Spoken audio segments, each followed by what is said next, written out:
evening, wherever you are, and welcome back to another NerdTube Star Trek episode review. I'm Majo Rage, and I'm just bursting at the seams to be here talking about Discovery Season 5, Episode 1 and 2 with my great Trekkie friends here, Zam and Cheeto. How are you gentlemen doing? We're doing good. Well, let's get into it. Yeah, well, exactly. This is Star Trek, Mage, but not as we know it. Even your birth thought that was lame. No, you guys ruined my fucking phrase. I've been waiting to say that all day. I'm sorry. I mess everything up. That's okay. Right. I'm going to jump to the comments really quick before we get started. Rick B., our resident troll, says, spoiler, it was poop. I can't wait to get into this. So Daniel Vance says Star Trek Starfleet Academy will be the largest single set ever created for a Star Trek TV show. Description sounds like the promenade from DS9, but in San Francisco.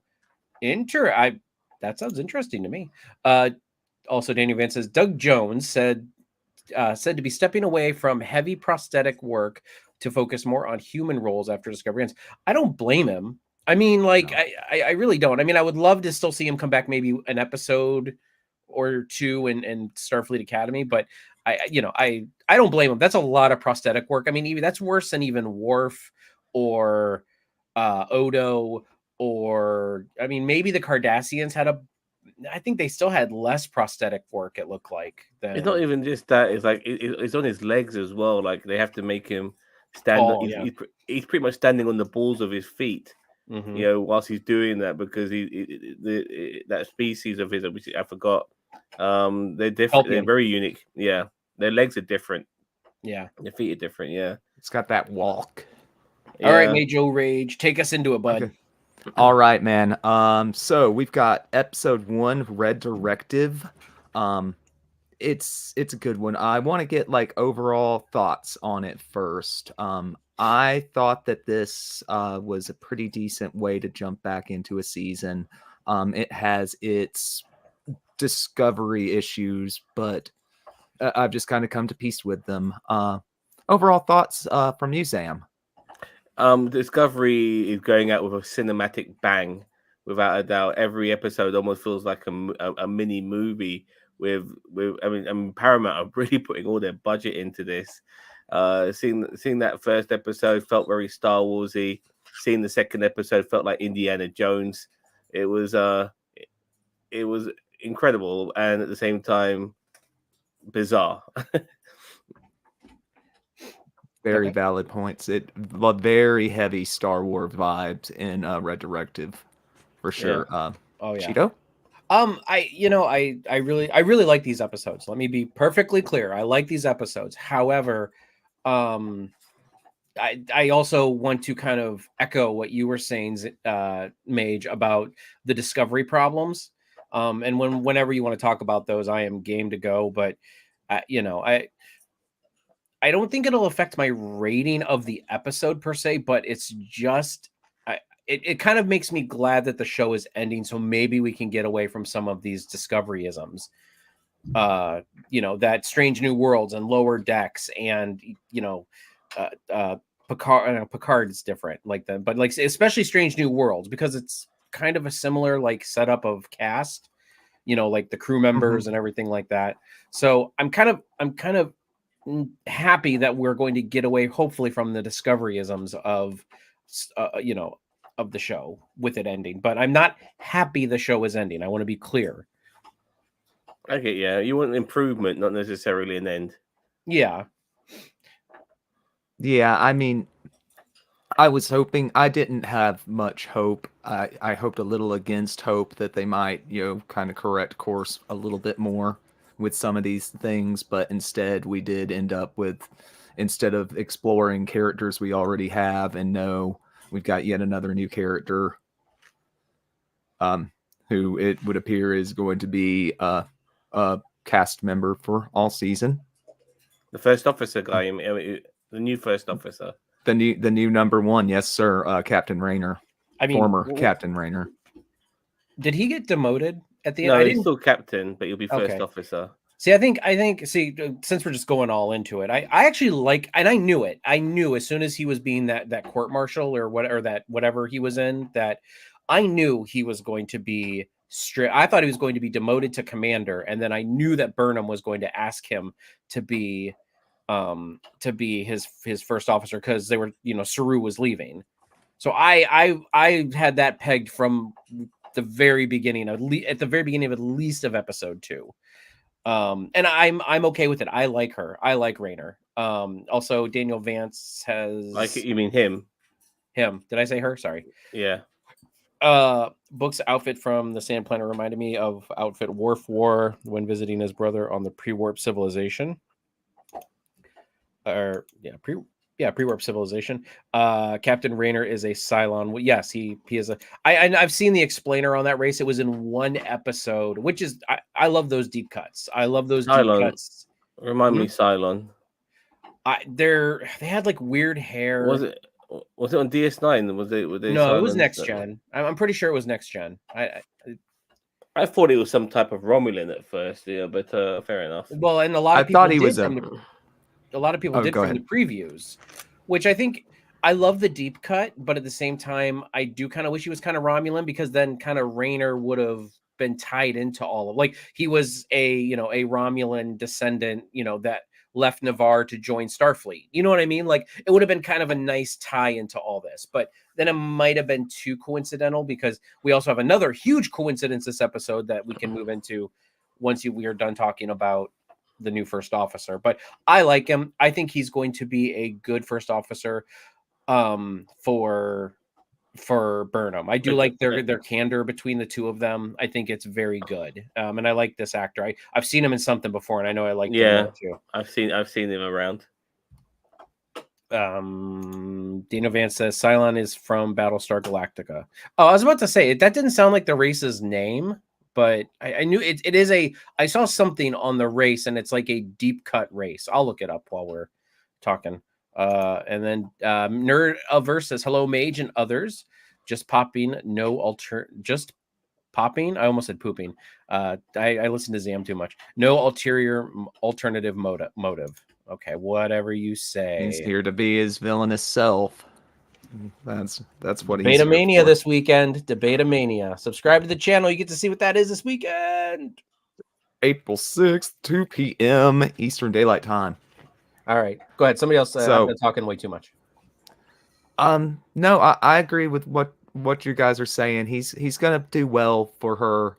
The way they butt heads, and she could just bowl over just about anybody else. Really, just they're right. The character is a force of nature almost. So needs that kind of stubborn, old school style iron will type of first officer to kind of keep her. I don't know. I wasn't necessarily sold on them. Like when they were chasing Bonnie and Clyde, aka Mole and Lack. He was willing to let the people on that planet die if it meant, catching those two people. And for me, that disqualified him straight off the bat.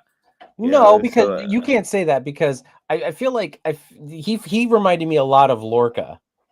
No, you always want a Lorca. No, I'm totally fine with Lorca, being the captain. But now she's asking him to be his first officer, knowing that he's capable of doing that. That should be a deal breaker, as far as I was concerned. Okay. I never said Discovery was very well written. I just like the character. Yeah, I think he's. It's Kellerun's. And I'm happy. Don't get me wrong. I'm happy that I wish it was just written a little bit differently. Like maybe Vance shoehorned him in to be her first officer, so they could have a bit of a dispute and learn off each other instead of Michael choosing him, considering what he did on that planet. So that's where my issues lie too. It could have been written differently. Yeah, right. It was Deep Space Nine. Zam, you were correct. The Kellerans were from Deep Space Nine, as I'm looking it up here. So, all right, go ahead, Mage. What was I going to say? You can agree with me, I think. Okay. No, I lost it. So yeah, gonna circle back around to episode 1. The kind of what did you think of like the kind of we're talking about there on the mission on that planet? What do you guys think about the plot point they're doing with the Or the sand strained planet. dynamic on the sand planet? The strained dynamic between Tatooine. that's what's written in my notes. Tatooine is Tatooine, yeah. and above it I've got Kumau, poorly spelled, but I initially wrote Tatooine. Tatooine with that Stargate city as well, a bit of mix of that. Yeah. Little Listen, bit there, Tatooine's yeah. not the only desert planet in the in all the multiverse. No, but it's got that middle. But I mentioned the Stargate planet because of that Middle Eastern vibe it was giving. Like, you know, even the interiors of some of the building where that android was, which is like Data, like it had all that Middle Eastern vibe in it. You know, with the scarves over their heads and stuff like that. Everything. It reminded me of Dubai in Mission Impossible 4 when like they're running through the streets and like all the dust and everything. And I don't know. I thought it was fine. I mean, I really enjoyed the aesthetic of it. It's a little bit different. I mean, yeah, there's Star Wars vibes to it, but at this point with sci-fi's borrowing from other sci-fis all the time. Like we can't really look at anything in a vacuum very much anymore because it's always compared to some other sci-fi that's doing it. Like maybe 25 years ago we could do that, you know, but everything is borrowing from everything else. We're bound to run out of general ideas at this point, So, you know. I wanted to ask, what is the name of the race of aliens? So the race of robot, which is like Data, which that other robot was. Synthetics. It's got a more particular name, just not just synthetic. I mean, they're androids. Like they're Sung type androids. Yeah. I mean, I heard Stannis mention that as well, which was a nice touch. That guy looked a lot like Brent, a young Brent Spiner. I was really impressed, and I'm like, I knew they weren't trying to do Data, but I'm like, that looks pretty close to young Brent Spiner. Like, I was kind of like, oh, okay. And he had a tad bit of like sort of characteristics that almost borderline emotion. Well, he did. He probably had an emotion chip. Most of the synths from Picard season 1, you know, they had emotions. So if he's one of those what's the Soon's name? Alter. No, not Alter. Alton. Is it Alton Soon? The one who made that colony of synths? I don't know. I mean, at the end of Picard season 1, there was a. It just seemed to be like a lineage that every son would take up from their dad, you know. So that's how it seemed family to be. business. Yeah. So how about the new dynamic between Book and Michael post breakup, post DMA and everything in season 4? They seem to be making a point of that this season. I can't even remember the breakup, but I'll say this is like they're back. It feels like everything's back in the swing of things. Like, you know, they weren't even broken up. You know, I mean, I never felt the time gap or anything like that. Even though it's literally been like almost 2 years since Discovery season 4 ended. They're still, talking about noodle incidents and stuff. I agree, but considering like Book came back in episode 1. You know, not like maybe in episode 5 or something like that, where you could feel maybe a gap because he hasn't been back for several episodes in the beginning of the season. It just felt like business as usual, you know, like it didn't feel like he had gone at all. I know a guy. I know a guy. Book. Yeah, let's bring him back. Yeah, I know. And I mean, they kind of did, but at the same time, I'm kind of glad they didn't dwell or like do what Picard did and like wait till episode 7 or 8 to finally bring people back together. I mean, it is what it is. It's happenstance, and that's kind of one of the discoveryisms, you know, that with speaking of Book is, you know, oh look. But what was it? But it was the lady is Book's either half sister or like lost sister. I don't know. It's the daughter of his mentor, the actual Cleveland Booker. Yeah. So not a direct, but yeah, he's the closest thing I have to family. It's like, but they said she was human. Like, wouldn't she be a part of Book's race if it was a mentor? Unless it's more of like a trading mentor. You know what I mean? Like I thought he meant more of a mentor for like the animal speaking or whatever, but maybe it's more of like a mentorship with the, with merchantine and stuff. A couple more comments here, if you guys don't mind, really quick. Go for it. The volume looks beautiful, but it made the Sand City look like 12 people were at stake. This is true, but yeah. Okay. Let's take a moment and appreciate Admiral Vance. Long live the Vance lineage. I liked Vance in this. I thought he was good. Dana Vance says Fred and Locke actors both came from The Expanse. The cat is still clearly taking the breakup hard. Grudge. This was the first time I was not disappointed in a show in years. Wow. High praise from the Stan Lee of Star Trek fan films. Cheers, No Budget Productions. I wanted to hate this, but I couldn't. The cat is like family. Why can't the lady? I don't know what. Why can't the lady? I don't know. Maybe typo. Fred was awesome. I hope he joins the crew. I mean, I guess they could repair him, maybe. I don't know. I mean, I think it's a nice Easter egg. I just don't know if I want him to stick around. Can we like get to what this first episode was all about? Was this book that is like the meaning? It's like the meaning of life and all of this sort of stuff. And I don't know how this is going to be this treasure hunt is going to be like the MacGuffin of the whole series of them jetting around trying to put pieces together.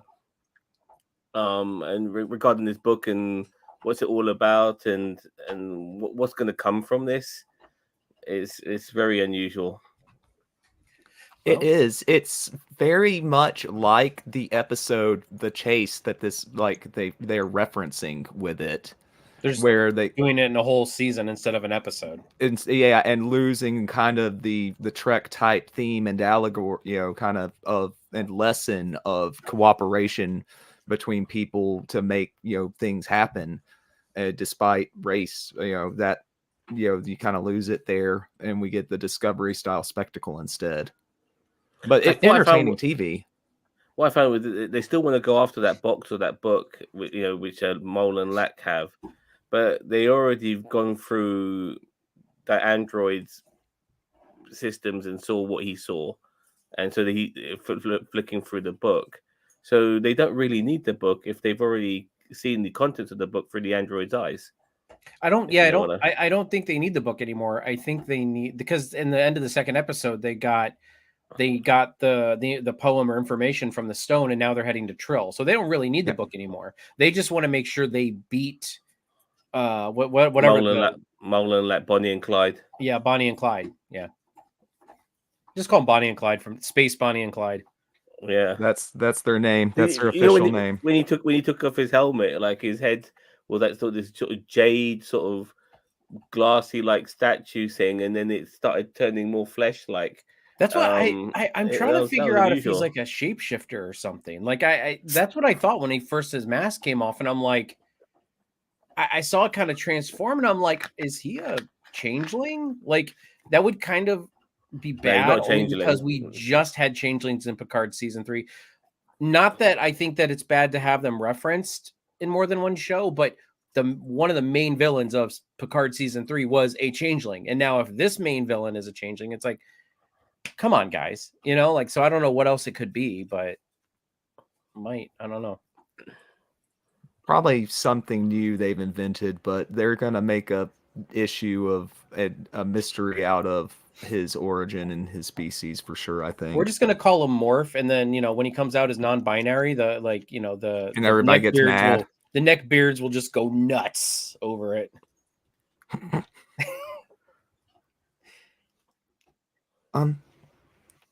So yeah, so we're off to Trill next time, so that's going to be good. But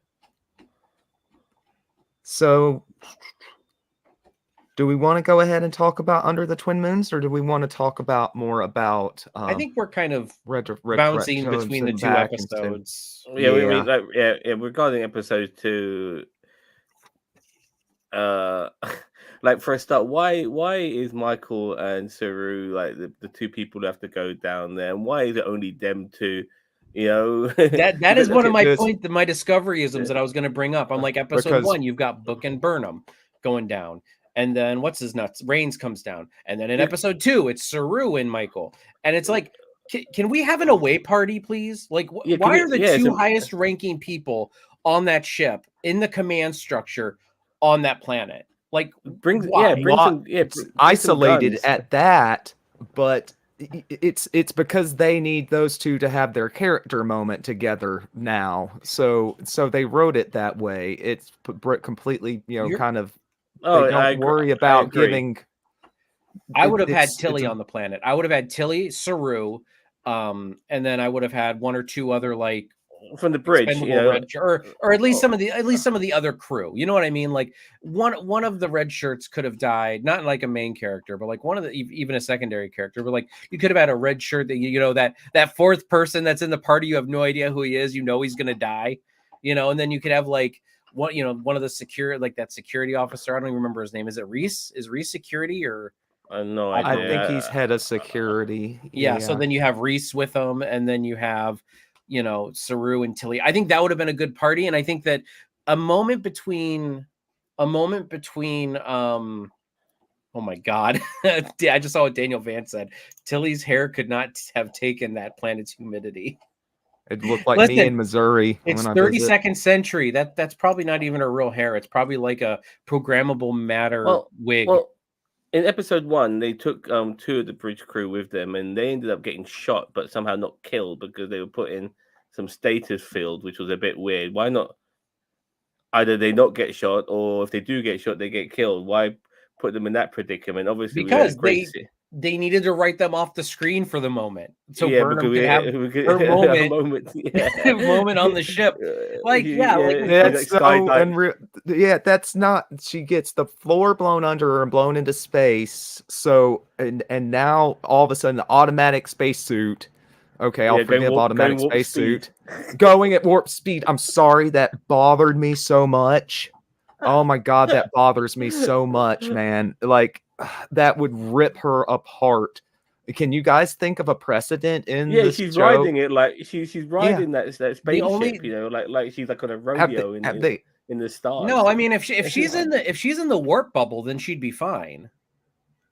If she's they've done that in Prodigy, I believe they did something similar. They also did that in Enterprise. They merged the warp bubbles when they had to shimmy Tucker down. Trip was out there. There's the precedent. Yep.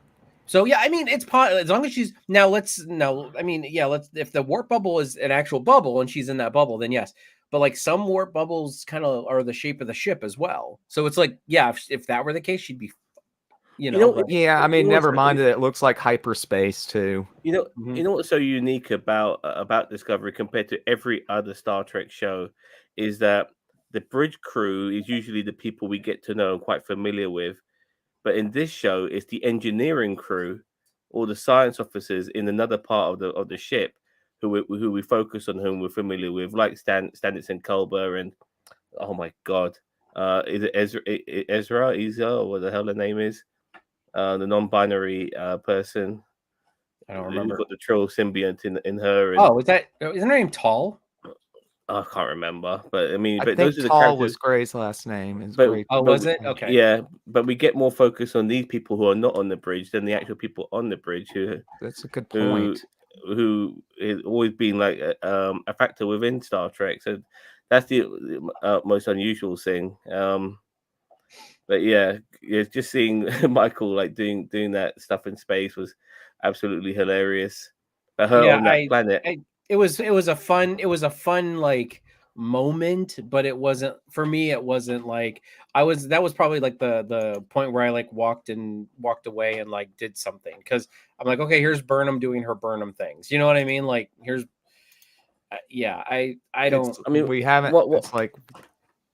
Sorry, what I liked what they've done, the tweakings they've done, and made you realize that this is a different period in Star Trek history lore. We're in the future. It's like little things like there's no replicators anymore. If you want a cup of coffee, it will be beamed right next to your table. That's how I get it. I want food; it'll be put right on my lap. And if you don't need to go to the holodeck, every room is a holodeck. I love all of that sort of stuff. It's tweaked it so well. It's really well done.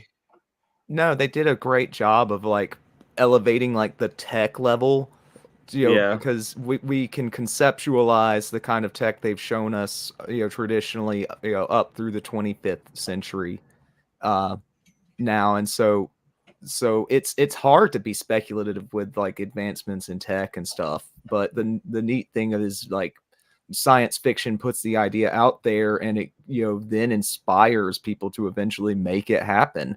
Communicators into cell phones. Yeah, I mean, it's funny because we're talking about future tech. Things like the replicators, like the holodecks, and then futurizing stuff that we don't even have already, but futurizing it for a further in the future show, which is what they did, which is the That's touches hard I like. to do. Oh yeah, It's we're gotta talking be hard to do. 1,200 years from now. Like it's like Yeah. 1,200 years from now. Mm-hmm. It's like 900 and some. It was for 900 and some years from disco time, and disco I think is over 100, like 200 years from us right now. So that's why I'm like, yeah, like we are conceptualizing technology that, truth be told, we will never ever even remotely probably see in our lifetime. Now I'm going to It's even possible. that this is going to age poorly in 10 years, but Well, even little things like when Book was de-aged Mole, and saw what she looked like when she was younger.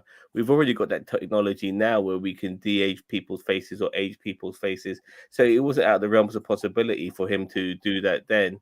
The only thing I found a bit weird was like the way Michael had to call Book to get his perspective on things in regarding where Mole and Lark went. I personally feel that they have the technology for the computers to decipher these things. They don't necessarily need Book to tell them where they could have gone, if you know what I mean. no, I think that there is a sentient element that a computer cannot figure out, and I don't think computers. Well, I mean, maybe AI, maybe, but like I Well, don't think. the fact that they stole from the Federation, so they will want to get away from the Federation. That would be something. I mean, Book brought that to the equation, but I think that's an equation, maybe something a computer could figure out, if you know what I mean. A computer from that particular period. It's we've seen characters on Trek talk things over with the computer and bounce ideas off of it, refine ideas, and come up with develop stuff even before. So you could have done that sort of thing, but know what? they want these character moments. I feel like the writers Yeah, for sure. You know what? I think what Zam is trying to say is that there's too many black people on Star Trek Discovery, and he doesn't want Book there. That's what he's trying to say. Zam, we are not woke here. Okay. All right. I don't know what to say to that, but thank you. There's nothing to say.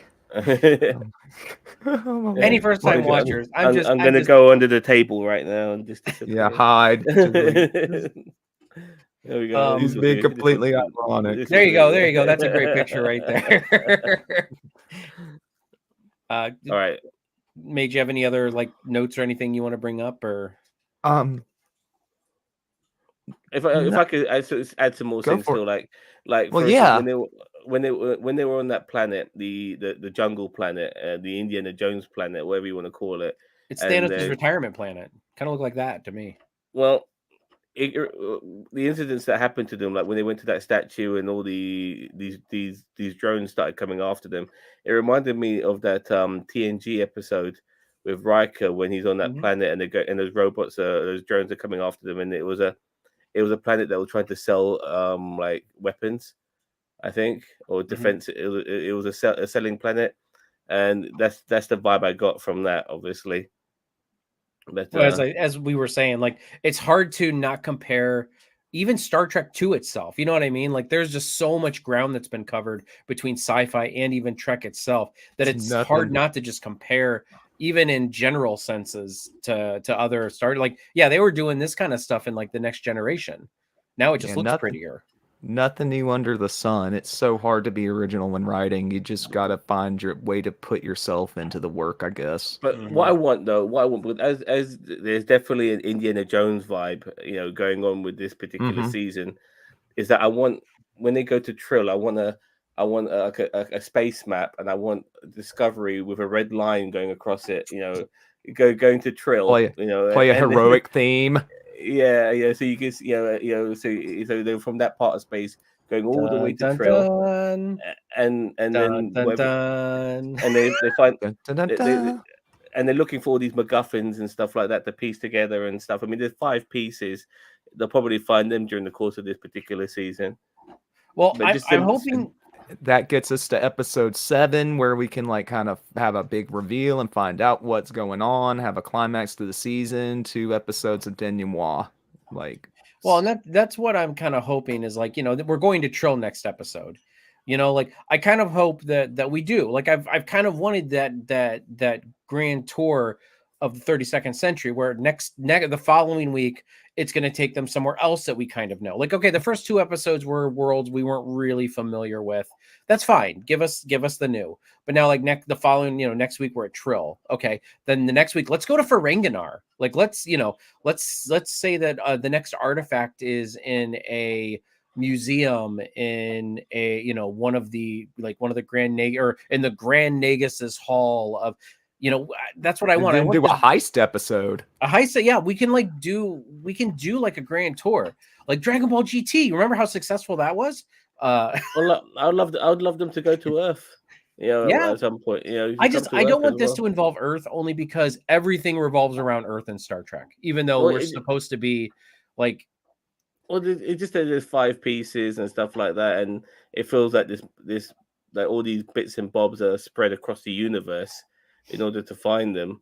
I mean, I'm happy to have Earth as one of those planets where one of those items happens to be, just for that reason, not as the main planet. But I mean, if not, then maybe I always hated that like Earth is always like involved in some kind of grand scheme of the universe. Okay, not Earth, but maybe a planet in our solar system. Maybe I don't know. No pun intended. Uranus. But hey, you're not finding anything in Uranus, okay?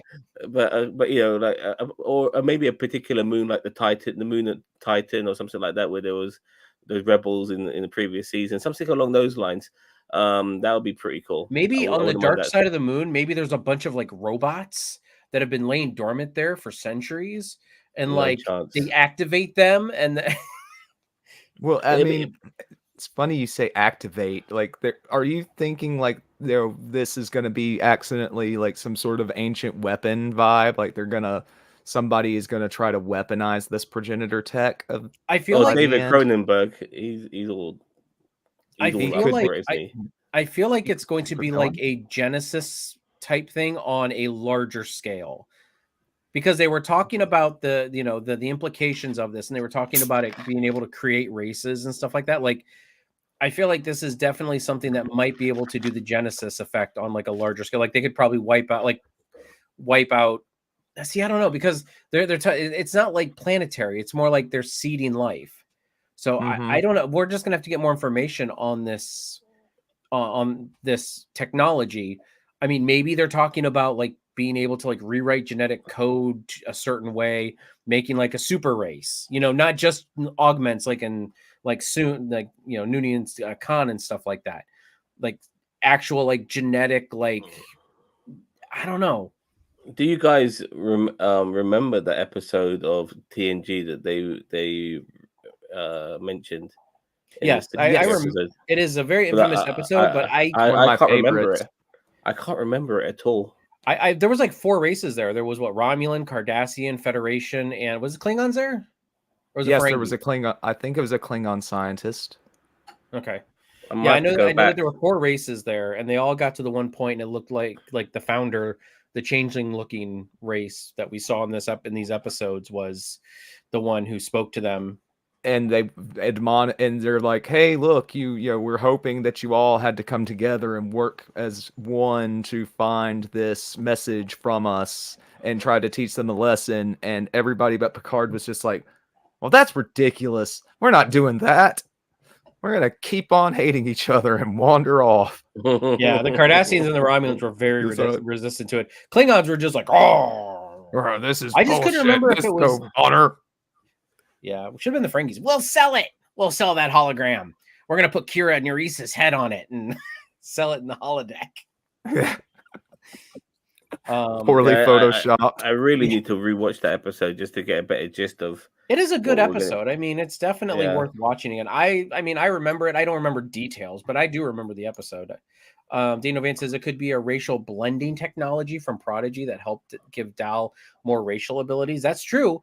You might turn people into like any special attributes that each race has, and you can start implementing that, kind of like Sylar from Heroes. When he started implementing But all of those can't. powers.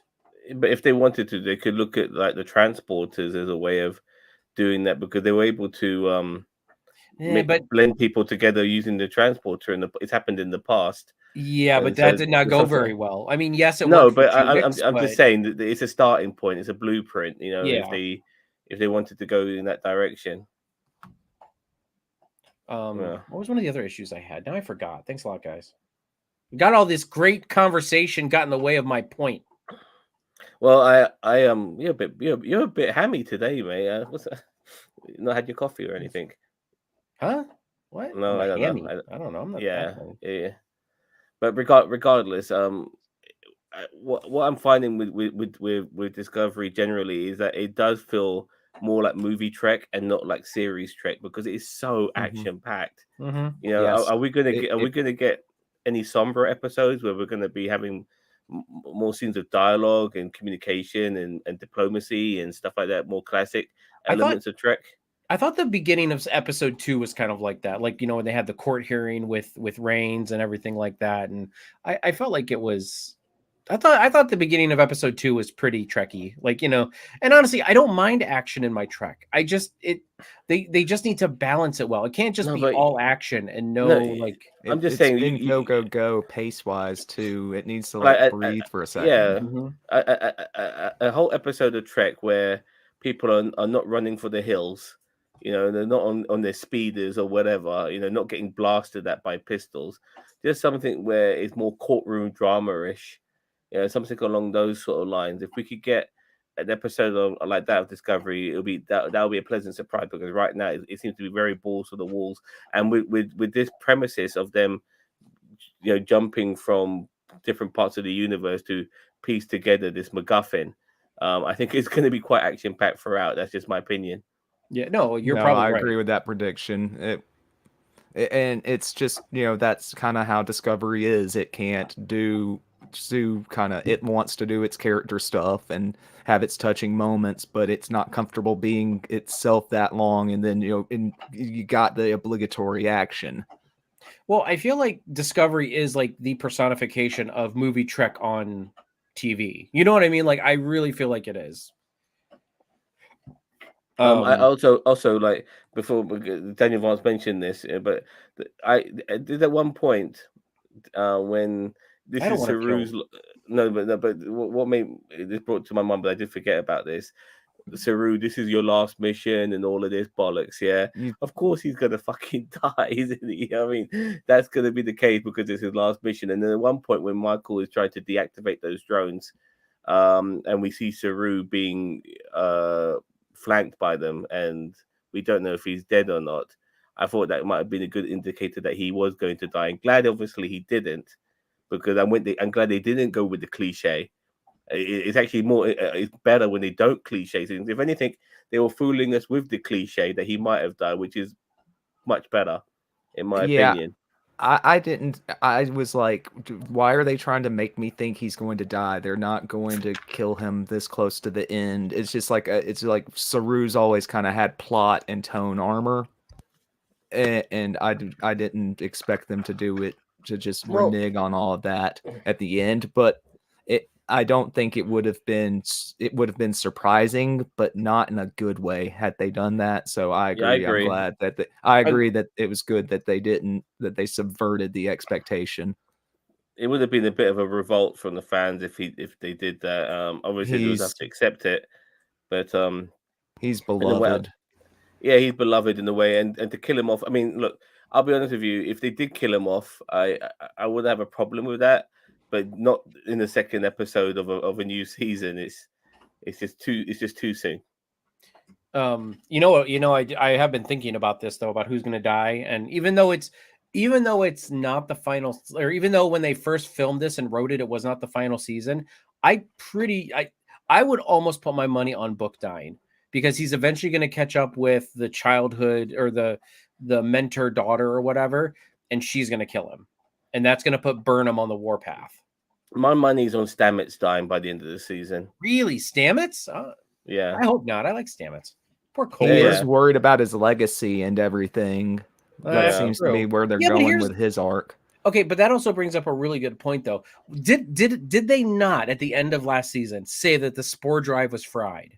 Did they not say that? I swear to God, they said something about the spore drive. Book was able to activate it. Book was able to activate it for some reason. Remember, and all that shit.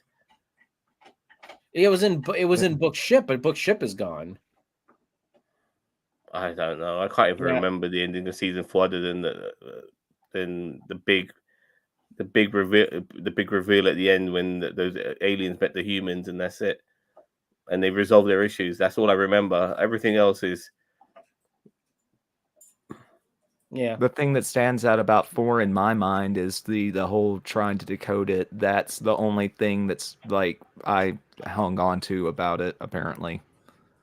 So I get you there. I'd have to go back and watch the last episode again. I thought that something happened that fried the spore drive or something like that. I don't remember, but yeah. Well, I thought they were trying to deactivate or put it to bed or something like that. I'm thinking to myself, why would you ever want to stop using the spore drive? It's the greatest mode of transport you've got. Like, even though it's from a different period and it's 1,000 years old. It's not. Here's the thing: there still was nothing like it, and nothing like it since. You know what I mean? Like, exactly, yeah. Yeah, like I agree with you. I'm like, why not? But I really wish there would have kind of been this, this issue with the spore drive that fried it. And like, look, we're not going to be able to use the spore drive anymore. Like I really feel like that the whole spore drive thing needed to be put to better. Just, they're tanking the spore drive program. It's like, no, like, let's say that it's destroying subspace, because that's what their go-to is when they say things are not working out very well in transportation in Star Trek. It's destroying subspace. Okay, like something like that. I don't know. I just don't. Good evening, Rick B. By the way, Daniel Vance said, look, they figure out the pilot issue. They couldn't figure out the pilot issue. Only Stamets can run it. Well, why is it only Stamets? Aren't they able to figure out what works for Stamets can work for everybody else?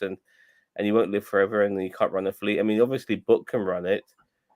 That's been proven as well. I mean, this is where you can, do some sci-fi workaround, and all of that sort of stuff. Something like this is something you need to really figure out and make sure it works for everyone, however you can, because it's just too good of a transportation device to just put it to bed. Yeah, I mean, you can literally go anywhere in the galaxy, like, and it doesn't run a dilithium either. Instantly. Yeah. It's like the ultimate electric car. Rick B says, it was crap. I don't understand how anyone could enjoy this program. And like Daniel said, what's going on with Tilly's hair? Who cares what's going? He was being more funny about Tilly's hair, like about the he was joking about the jungle planet. Hold on, I'm okay, serious. Tilly's hair. I don't care. Who cares? All right, so Zam said I was being a bit. What'd you say I was being earlier? I was being hammy. Bit hammy. All right, so listen up, Rick B. These were 2 enjoyable episodes. If you did not enjoy them, that is your prerogative. But I love it when you come in here and say, how can anyone like, you know what? How can anyone like anything? Like, we're allowed to like what we like, man. Just, I just, if you didn't like it, that's great. You can put in there. If the only thing you didn't like about the episodes was Tilly's hair, then I don't care, because you can not like Tilly's hair all you want. I'm just happy to see David Cronenberg, not as a director, but as an actor in this. I like it. The guy is a legend. And maybe not for the cult legend, a niche legend.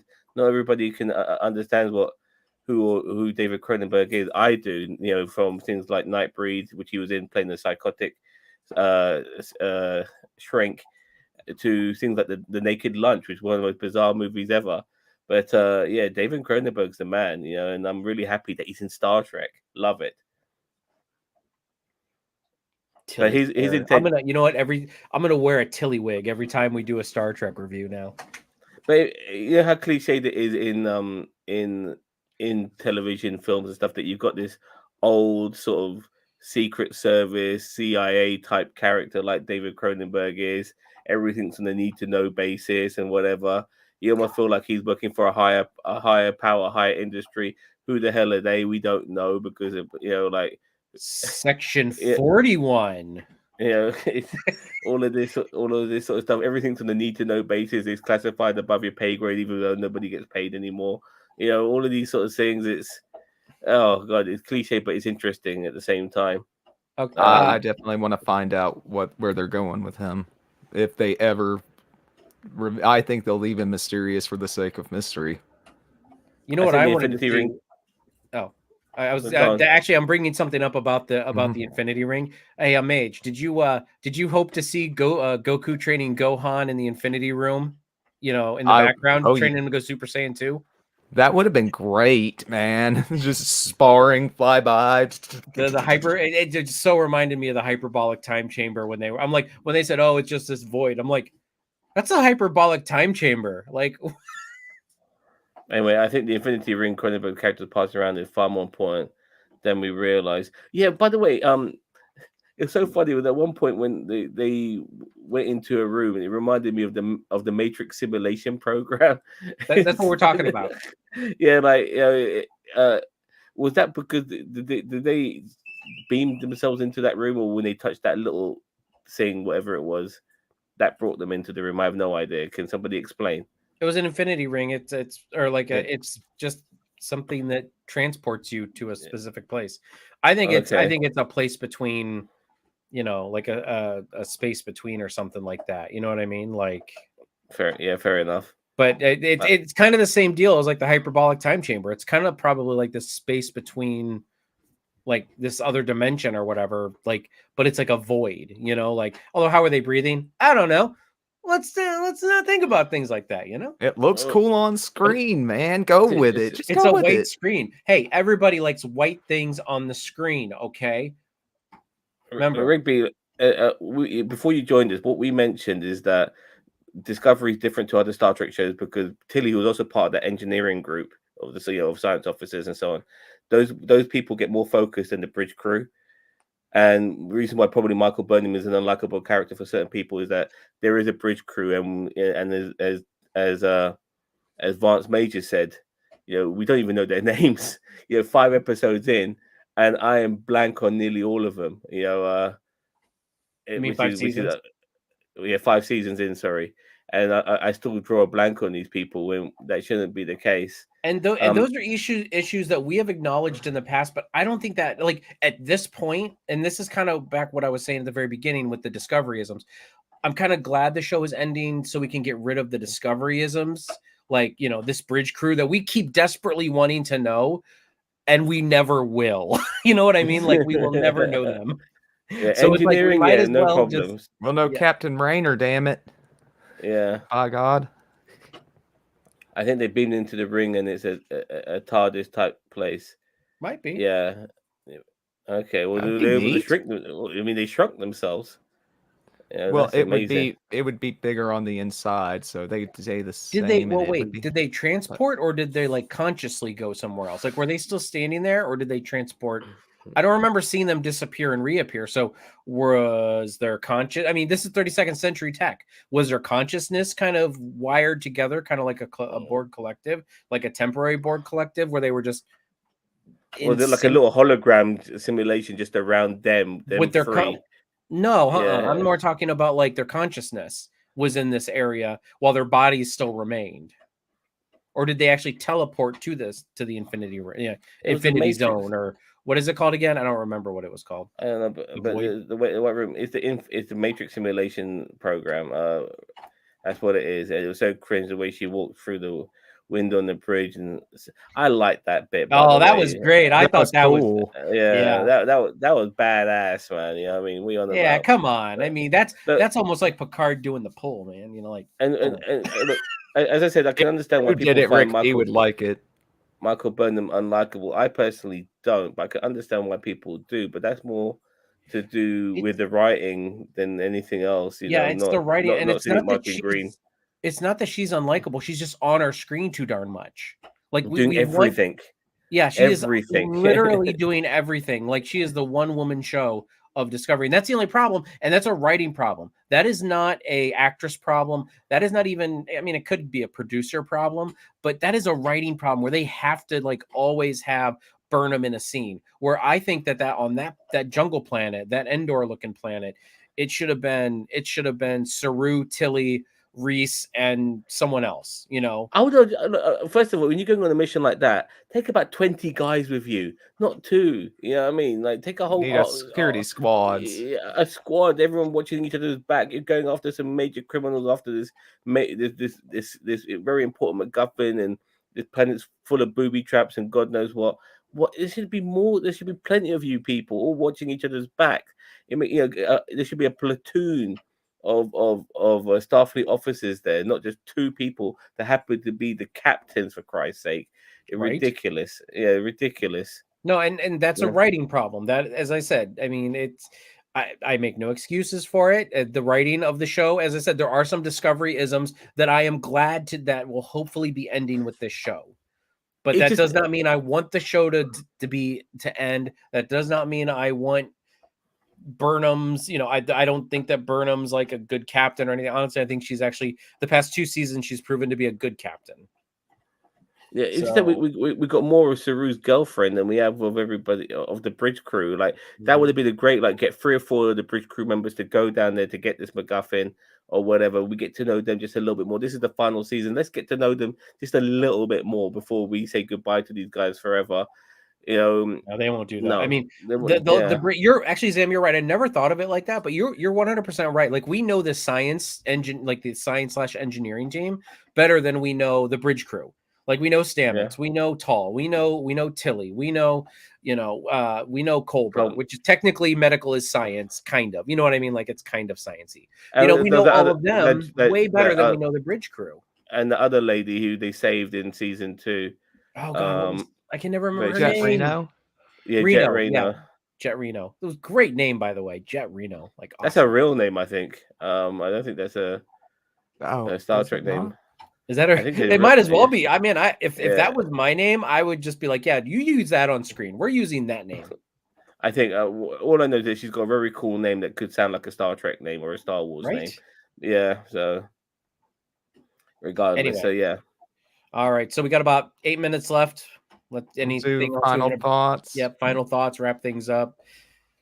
Well, we're going to Trill next week, so that'll be pretty cool. Let's maybe blow the crap out of some symbionts. See them go flying out some people's guts and stuff like that as we get some more action scenes. Because that's the way we're going, by the way, isn't it? Yeah, Tig, Natara. Yeah, okay. So yeah, Tig, Natar. Tig, Natar. Yeah, which also sounds like a character from Star Wars. It really does. All right, I'm gonna put the poll up, and then if we want to, and if any, I mean, you guys finish up, and then we can rank it. All right. Well, I'm ready to rank.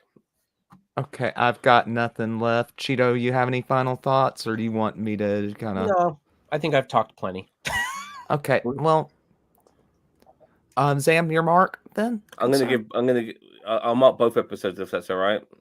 Go for it. They both get a 7 out of 10. Look, Discovery coming back on our screens was like it's like seeing an old friend again. I had that vibe about it. It's good to see you. Welcome back and all of that sort of stuff. But then once we went on this thrill ride of her flying around in space and going on bloody speeders and running through the jungle and swinging on vines and opening up, finding these MacGuffins and stuff. Like this is, like I said at the beginning of the show, this is Star Trek, but not as we know it. And it would be nice if we get to some traditional Star Trek elements, which is not so high octane in the future. Whether we get that or not, I don't know. But regardless, it's an interesting start. I guess previous seasons of Star Trek Discovery has kind of started like this, so it's not like it's anything new. But yeah, 7 out of 10 for me for both episodes.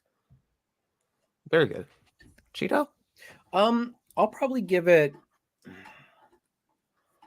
if we're ranking them individually, I will probably give episode 1 an 8 and episode 2 a 7. I really like the way that this kicked off this season. I really feel like, yeah, I do. I don't mind the fast pace as long as we are. I mean, all the Easter eggs and Trek, the Trek homages and the fact that they're actually addressing the progenitor species and stuff like that. I really like that. I really like that they're taking the big swing this season and trying to address some of the stuff that people have been talking about. Like, we got the progenitor thing, and then it never was spoken of again in Trek until now, really. I mean, maybe some other things, but like, so I really do appreciate the swings they're taking here. Agreed. I'm gonna give both episodes a 7. They're good TV, just great spectacle, fast-paced action. It's modern TV, with with some issues. Does it feel like Trek necessarily all the time? No, but it's entertaining. So 7 of 10. Fair enough. Fair enough. And people on Twitter, by the way, we've got a few people on X watching us. If you want to join us here on our YouTube channel, also called NerdTube, you can to join in our poll, as it's on. Yeah, there's a lot of people on Twitter right now watching us. So welcome, Yeah. Twitter or X, whatever you want to identify it as. Yeah, thank you for joining us. Thank you for joining us. While you, Zam, do you want to throw the link in the chat? Will it actually show up on Twitter? I don't know. I have no idea, but let's just give it a shot, shall we?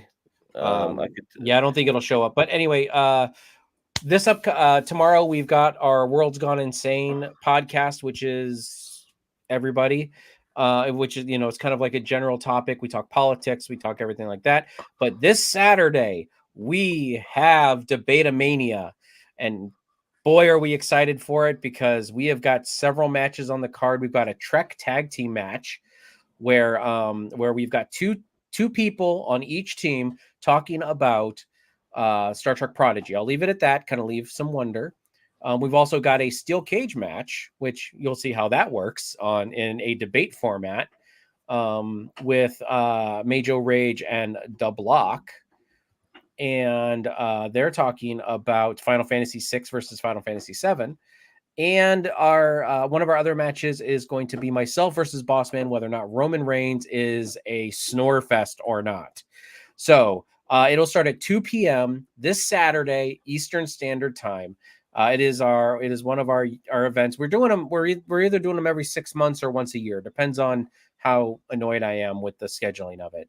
But yeah, it's going to be a lot of fun. Just like the first one, we do have this is Debatemania 2. We've already got Debatemania 1. If you want to go back in our special features playlist, it's right on there. It's Debatemania. We had a ton of fun doing it the first time, so I know we're gonna have a ton of fun doing it this time. What time in the UK, Zam? What time? It's 2, 3, 4, 5, 6, 7 p.m. Yeah, 7 p.m. in the UK. And then I think somebody was talking about possibly doing a WrestleMania stream this weekend. Possibly. Well, that will be very much an 11th hour. Whoever could be bothered to do it, because some of us Wrestleheads happen to be in the UK, and it's gonna be 1 a.m, 2 nights. It's a lot to ask for us, especially as we're old men now. Yeah. But I will personally be doing a review of a series currently on Netflix called The House of Ninjas. It's a Japanese 8-episode drama. I'm on episode 7 now. So once I finish this season, it's 8 episodes, as I said, I'll have it up on the tube for you guys to decide if you want to watch it or not. And also, I want to do a small plug for our Patreon that we have started.